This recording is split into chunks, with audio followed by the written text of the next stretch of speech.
ఉదయం టిఫిన్ అల్పాహారం నిషిద్ధం. మధ్యాహ్నం ఏకభుక్తం. ఏకభుక్తంలో కూడా ఈ 48 రోజులు ఆయిల్ ఫుడ్స్ అంతా అవాయిడ్ కావాలి. ఫస్ట్ ఆయిల్ ఫుడ్సే ఉండకూడదు ఖచ్చితంగా. దాన్ని చూసుకుని ఫ్రూట్స్, వెజిటబుల్స్ ఎక్కువ తీసుకోండి. ఇలాంటి మధ్యాహ్నం ఏకభుక్తం. దీన్ని అతిగా తినడం వల్ల ఏమవుతుందంటే వీర్యస్ఖలితం అయిపోయి బ్రహ్మచర్యం అనేది పోతుంది. కాబట్టి ఈ రజోగుణపూరితమైన spices, oil food, garlic, onion అంతా లేకుండా ఆహారం తీసుకోవాలి.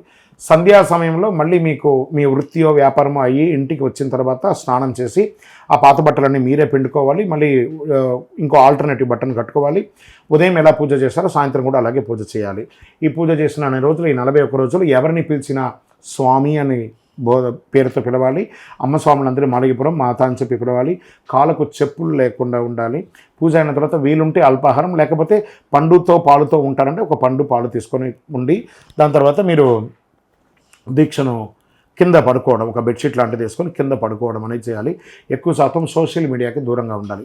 మనం ఏదో ఒక వీడియో ఇవన్నీ చూస్తున్నాం అనుకోండి, ఇలా చేస్తూ ఉండగా ఒక అశ్లీలమైనటువంటి వీడియోలు ఏమైనా వస్తే మీ యొక్క దీక్ష భంగమయ్యే అవకాశాలు ఉంటుంది. కాబట్టి జాగ్రత్త పడండి ఈ యొక్క విషయంలో. ఇదొకటి. ఎక్కువ శాతం మీరు ఉదయం 9 నుంచి సాయంత్రం 6 గంటల వరకు ఉద్యోగం చేస్తున్నారు అనుకుందాం. ఇప్పుడు మీరు 8 నుంచి 6 గంటల వరకు 7 గంటల వరకు చేయాలి. 9 నుంచి 6 గంటల వరకు చేసిన వచ్చిన డబ్బుని ఇంటికి ఇవ్వాలి. మీరు ఎక్సెస్గా చేశారు చూసారు, ఒక 1-2 అవర్స్ జాబో, వృత్తియో, వ్యాపారమో, దాని ద్వారా వచ్చిన డబ్బుతో మాత్రమే శబరిమల యాత్ర కానీ, దీక్ష కానీ, పూజ కానీ చేయాలి. అడిషనల్గా సంపాదించాలి. అప్పు చేసి శబరిమలకి వెళ్ళకూడదు. అప్పు చేసి పూజలు చేయకూడదు. ఇంకొకటి, టికెట్ కోసం యాత్ర చేయకండి. నాకు ఈ టైంలో టికెట్ ఉంది కాబట్టి నేను అప్పుడు వెళ్తానండి. మీకోసం యాత్ర చేయండి. టికెట్ అదే విధంగా దొరుకుతుంది. ఇప్పుడు చాలామంది అంతా టికెట్ యాత్ర చేస్తున్నారు. ముందే టికెట్ చేసుకొని దాని ప్రకారం వెళ్ళడం, అవన్నీ కూడా చేసుకోండి. ఒక గురుస్వామిని మీరు ఎంచుకోండి. ఆ గురుస్వామి ద్వారానే ఈ యొక్క దీక్ష చేయాలి, యాత్ర చేయాలి, శబరిమలకి వెళ్ళాలి. కాబట్టి గురుస్వామి గారిని పెట్టుకొని, గురుస్వామి దైవమే శరణమయ్యప్ప అని చెప్తారు. ఈ యొక్క దీక్షలో గురుస్వామి చాలా ముఖ్యమైనటువంటి వాడు కాబట్టి గురుస్వామిని ప్రార్థన చేసుకోండి.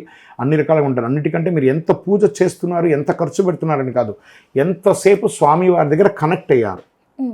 ఇప్పుడు ఈ యొక్క యూట్యూబ్ ద్వారా ప్లస్ టీవీ ద్వారా అందరూ టీవీలో చూస్తున్నారంటే ఏదో ఒక శాటిలైట్ ద్వారా అవుతుంది కదా. అదేవిధంగా భగవంతుడితో కూడా మనం పూజ చేసేటప్పుడు కళ్ళు మూసుకొని ప్రశాంతంగా పెట్టుకొని ఆ అయ్యప్ప స్వామితో కనెక్ట్ అవ్వాలి. మన తల్లిదండ్రులు, కుటుంబ సభ్యులు, బంధువులు, లోకమంతా కూడా క్షేమంగా ఉండాలని, పరోపకారార్థే ఇదం శరీరం అని క్షేమంగా ఉండాలని ప్రార్థన చేయండి. అయ్యప్ప మీకు అనుగ్రహం ఇస్తాడు. విజయోస్తు. శరణమయ్యప్ప.